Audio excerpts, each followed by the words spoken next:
Can India's Afghan policy help in ensuring peace in Kashmir? India's Afghan policy is more than just a foreign policy. It is a case study of what the Honorable Foreign Minister S. Shankar once famously quoted in his book, The India Way, Strategies for an Uncertain World, from the work of the celebrated Tamil poet and philosopher Thiruvalluvar. Wisdom is to live in tune with the mode of the changing world. India opposed the Taliban tooth and nail and supported anti-Taliban groups tactically till recently. In fact, post-US withdrawal from Afghanistan, it went to the extent of withdrawing its officials from the Kabul embassy after the Taliban seized power in August 2021 due to security concerns. However, India re-established its diplomatic presence in Kabul by deploying a technical team to its embassy in June 2022. This team resumed its work on at least 20 projects in several provinces, which were initially implemented during the former government but were delayed due to political changes. Additionally, the team is also responsible for carrying out humanitarian assistance. India has not recognized the new regime in Afghanistan and has been advocating for the formation of a truly inclusive government. India insists that Afghan soil must not be used for any terrorist activities against any country. So what is the urgency for India to return to Afghanistan? Why invest billions of dollars in a country whose regime has colluded with the deep state of Pakistan, which has the policy to bleed India through 1,000 cuts? Will this policy help in the de-hyphenation of Afghanistan and terrorism in Kashmir? Welcome, dear viewers. I'm Lipakshi Khurana from StudyIQ IAS, and you are about to embark on a journey of learning like no other. So sit back, grab a pen and paper, and get ready to be inspired.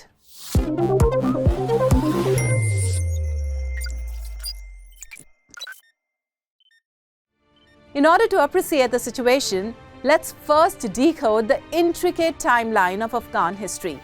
Have you ever asked yourself why we have such special feelings for our Afghan brethren? Do you remember Khan Abdul Ghaffar Khan?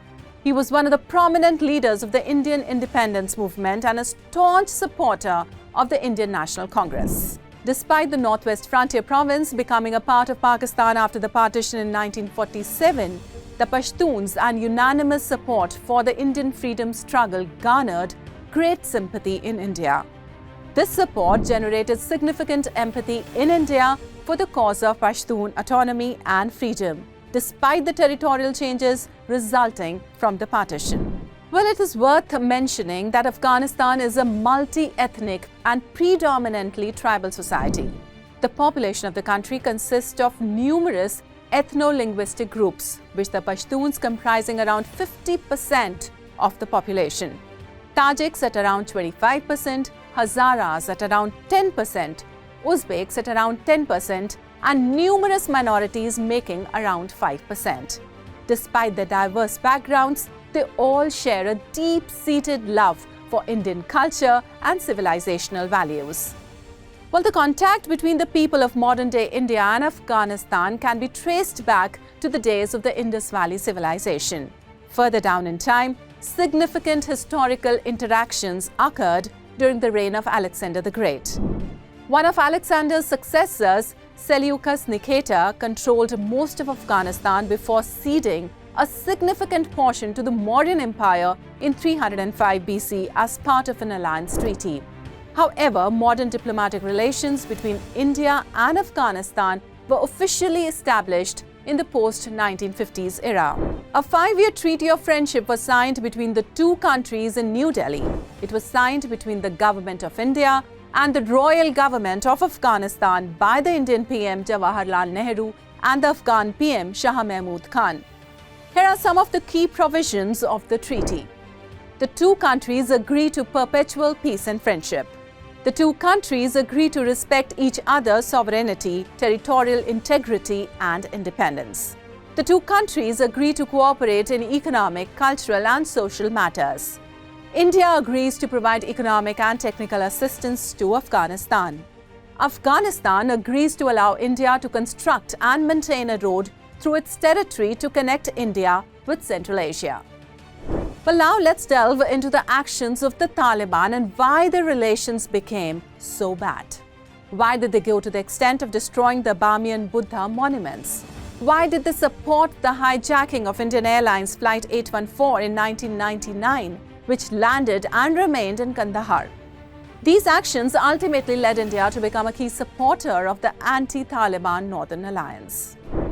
Moving on, Afghanistan's instability began after the collapse of the Kingdom of Afghanistan in 1973 coup, which resulted in the overthrow of Afghan monarch Mohammad Zahir Shah. In 1973, while Zahir Shah was receiving medical treatment in Italy, his regime was overthrown by his cousin and former Prime Minister Mohammad Daoud Khan. Daoud Khan established a single-party republic, putting an end to over 225 years of continuous monarchical government. Zahir Shah remained in exile near Rome until 2002 and returned to Afghanistan after the Taliban government was ousted. He was given the title Father of the Nation and held it until his death in 2007. Well, in 1978, the Saur Revolution, led by communist revolutionaries, resulted in the overthrow of the authoritarian regime of Daoud Khan and the establishment of the Democratic Republic of Afghanistan. With the situation in Afghanistan becoming chaotic, the Soviet Union, concerned about the activities of its Cold War adversary, the US, in its sphere of influence, decided to invade Afghanistan. On December 24, 1979, approximately 30,000 Soviet troops entered the country and toppled the short-lived government of Hafizullah Amin. On February 15, 1989, the Soviet Union USSR completed the withdrawal of its troops from Afghanistan, putting an end to its 9-year occupation of the country. The conflict resulted in the deaths of approximately 1 million civilians, Mujahideen fighters, Soviet soldiers, and Afghan soldiers, and left Afghanistan devastated. It is worth mentioning here that India was the only South Asian nation to recognize the Soviet-backed Democratic Republic of Afghanistan. India also supported Soviet Union's military presence in Afghan territories and provided humanitarian aid to President Najibullah's government in Afghanistan. Interestingly, since the late 1970s, Afghanistan became a crucial factor in the partnership between the United States and the Pakistani military, including its intelligence agency, the ISI. However, the consequences of the war were far-reaching and long-term. The US, CIA, and Pakistan ISI supported Afghan militant Mujahideen who fought against the Soviets in Afghanistan and now rushed to fill the power vacuum created post-Soviet withdrawal. This gave rise to the radical Islamism, leading to the formation of groups such as Al-Qaeda and the Taliban. The toolkit of extremism, radicalization, and terrorism previously employed by the US against the first modern jihad on the Soviets now fell into the hands of Pakistan. Pakistan used it to its maximum by utilizing the well-trained, armed, and financed Islamic guerrilla fighters, as well as the Afghan territory, hosting all kinds of terror facilities. This resulted in the ethnic cleansing of Kashmiri Pandits in the early 1990s, with little international attention or intervention. The West, including its media, largely overlooked the role of Western financing in this genocide. Further, the now radicalization of Pakistan society, polity, and army led to the drastic decline of the Hindu population in Pakistan from 15% in 1947 to less than 2% today. As time passed following the 9/11 terror attacks, the US found itself engaged in the longest war in Afghanistan, spanning from 2001 to 2021, only to eventually hand the country back to the Taliban. During this war, as the US grappled with Afghanistan's challenging terrain in its efforts to eradicate Al-Qaeda and the Taliban, India became involved in civilian infrastructure projects.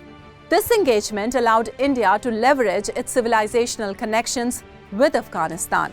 Since the end of 2001, India has been one of Afghanistan's key development partners. Initially, India focused on small-scale, community-based development projects that had a direct impact on the lives of the local population and had a short gestation period.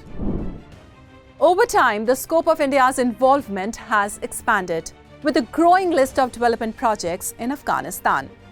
India's Afghan policy is based on the following pillars. First, diplomacy. India has actively engaged in diplomatic efforts to promote peace and stability in Afghanistan. It has held talks with the Taliban and other regional stakeholders. Second, development and security. India has provided significant development assistance to Afghanistan, focusing on building schools, hospitals, roads and other infrastructure. It has also supported economic development and job creation initiatives. Thirdly, people-to-people ties. India shares strong people-to-people ties with Afghanistan, rooted in a shared history, culture and religion. India has supported the Afghan people through scholarships, cultural exchanges and various other programs. In short, India's Afghan policy had two significant effects. Firstly, it diminished the influence of the Pakistani deep state by exposing its sinister intentions to push Afghanistan back into medieval times, thus gaining the support of the Afghan public. And secondly, it exposed Pakistan's actions on the global stage, garnering international attention and scrutiny. Well, Hillary Clinton, on her visit to Islamabad in 2011, said, "It's like that old story. You can keep snakes in your backyard and expect them only to bite your neighbors. Eventually, they will bite the people who keep them in the backyard." This resonated across the world, highlighting the consequences of harboring extremist elements and exposing Pakistan. India's comprehensive pushback through its Afghan policy restricted the strategic depth that the Pakistani military sought in Afghanistan. Strategic depth in military terms refers to the distance between the front lines and key areas such as industrial centers, capital cities, heartlands and other important population centers. This created breathing space for the Indian government, enabling swift action in multiple directions. On one hand, India focused on infrastructure projects in Kashmir while also implementing financial, military and tactical measures to counter Pakistan on the global stage. On the other hand, the revocation of Article 370 in Kashmir further limited the space for radical elements operating in the region. With the financial crackdown on separatist and corrupt politicians in Kashmir, rational thinking emerged among the population as they could witness the benefits of development. However, the return of Kashmiri Pandits still remains a long-term goal. Well, regarding the dehyphenation of radicalization and Kashmir, it is an ongoing process, and the complete eradication of terrorism cannot be guaranteed till POK becomes part of India. The challenges are multifaceted and require sustained efforts from various stakeholders. Well, to understand all this better, let's talk about China-Pak terror nexus. China's blockage of Sajid Mir's designation as a global terrorist by the UN Security Council raises concerns. China has a history of obstructing proposals to designate Pakistan-based terrorists, utilizing technical holds and ultimately blocking the proposals.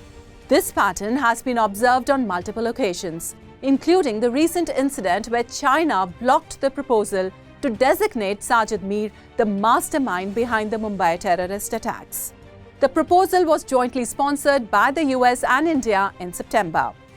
In light of evolving world order, particularly following the Russia-Ukraine war, India's Afghan policy may need to adapt accordingly. The geopolitical landscape has undergone significant changes, and India may need to reassess its approach in light of these developments. By blocking Mir's designation as a global terrorist, Beijing has exposed itself. China has consistently used its veto power to prevent the sanctioning of terrorists focused on India since 2006, while approving those it perceives as a threat to its own interest, such as the East Turkestan Islamic Movement and the Tehreek-e-Taliban Pakistan. This recent move sends a clear message that Beijing views terrorism directed against India from the soil of its friend and ally Pakistan through a narrow lens of regional geopolitics. So friends, now let's understand the Wakhan Corridor in India, Russia, China power play. Located at the strategic crossroads of Asia, Afghanistan shares borders with several countries including Pakistan, Iran, Turkmenistan, Uzbekistan, Kazakhstan and China. Well, it also has a border with India through the Wakhan Corridor, which is a narrow strip of Afghan territory between Tajikistan and Pakistan-occupied Kashmir's Gilgit-Baltistan region. The Wakhan Corridor serves as a meeting point for 5 countries. At the end of the corridor lies Bami Dunya, also known as the roof of the world, which is home to a population of Kyrgyz nomads. To monitor the situation in POK and the Wakhan Corridor, India has long sought to establish its own military base in Tajikistan.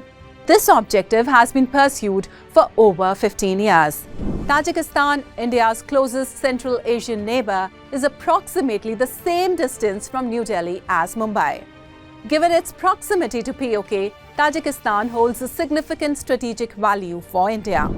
India's only foreign airbase is located at Khurana, Tajikistan, which has been operational since 2002 with the consent of Russia. However, the airbase does not currently house active combat squadrons, limiting India's ability to launch attacks against Pakistan or affect militant operations in Kashmir. Instead, the primary function of the base is to transport relief and reconstruction supplies from India into Afghanistan. The resources are airlifted to Tajikistan's Aini Air Force Base near Dushanbe and then transported 150 kilometers to Khurana, where they are eventually trucked to Afghanistan.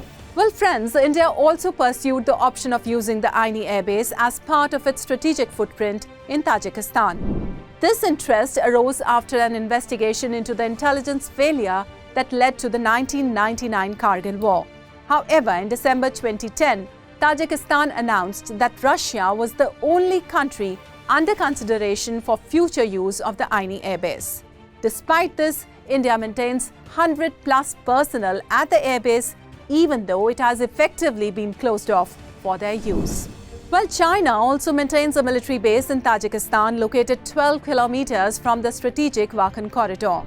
To respect Russia's security concerns, as Moscow is the main security provider for Dushanbe, China's forces in Tajikistan are likely composed of paramilitary units under the command of the PLA. Well, with the ongoing Russia-Ukraine war and the withdrawal of US troops from Afghanistan, China and Pakistan are in a favorable position to limit India's ability to exert hard power in Central Asia. China's military presence in Tajikistan presents a significant strategic setback for India.